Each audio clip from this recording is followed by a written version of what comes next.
சிறகடிக்க ஆசை சீரியல் இன்னைக்கான எபிசோடில் சிந்தாமணி வந்து அந்த ஃபைனான்ஸ்காரர்கிட்ட அதையும் இதையும் சொல்லி குழப்பி விடுவாங்க. நமக்கு தேவை அவங்க பணம் கிடையாது, அந்த வீட்டில் யாரும் நிம்மதியாக இருக்கக்கூடாது, மனோஜ் மேலே இப்படி கேஸை போடுங்க அப்படின்னு சொல்லிட்டு அவரும் சரிங்கிற மாதிரி சொல்வார். வீட்டுக்கு வந்து முத்து மீனாவும் அண்ணாமலை கிட்ட ரொம்ப ஹாப்பியான விஷயம் சொல்லுவாங்க. நமக்கு இருக்க கடன் வந்து பாதியாக அடைஞ்சிட்டுப்பா அப்படின்னு சொல்லிட்டு 20% கிட்ட அடைச்சாச்சு, நான் 10 லட்சம் கொடுத்துட்டேன் அப்படின்னு சொல்லி. யார்கிட்ட கடன் வாங்கினேன் அப்படின்னு சொல்லி விஜயா வந்து கேட்பாங்க. யார்கிட்டையும் வாங்கலை, அண்ணியோட தாலிச்சைனை வந்து வித்துட்டாங்க அப்படின்னு சொல்லி ரொம்ப ஃபீல் பண்ணி பேசிக்கிட்டு இருப்பாங்க ரவி. அண்ணாமலை இப்போ தானடா வாங்கி கொடுத்தேன் அப்படின்னு சொல்லிக்கிட்டு இருக்கும்போது கரெக்டாக போலீஸும் வந்துடுவாங்க.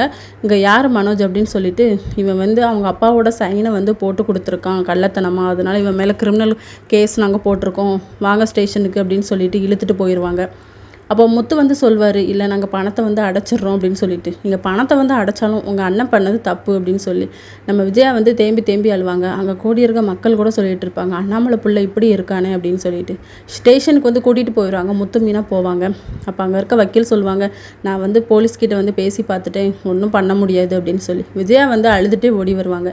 என் பையன் வந்து ரொம்ப நல்ல பையன், இப்படி பண்ணிட்டீங்களா, அவனை எதுக்கு பிடிச்சி அடைச்சி வச்சுருக்கீங்க அப்படின்னு சொல்லிட்டு போலீஸ்கிட்ட கேட்டுட்ருப்பாங்க.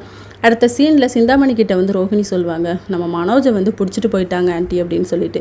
இது எல்லாமே நான் உனக்காக தான் பண்ணேன், அவனை வந்து நீ தான் வெளியே எடுக்கணும், அதுக்கான தேர்வை நீ பாரு அப்படின்னு சொல்லிட்டு அவங்களும் சரிங்கிற மாதிரி சொல்கிறாங்க. இதோட இன்னைக்கான எபிசோட் முடியுது.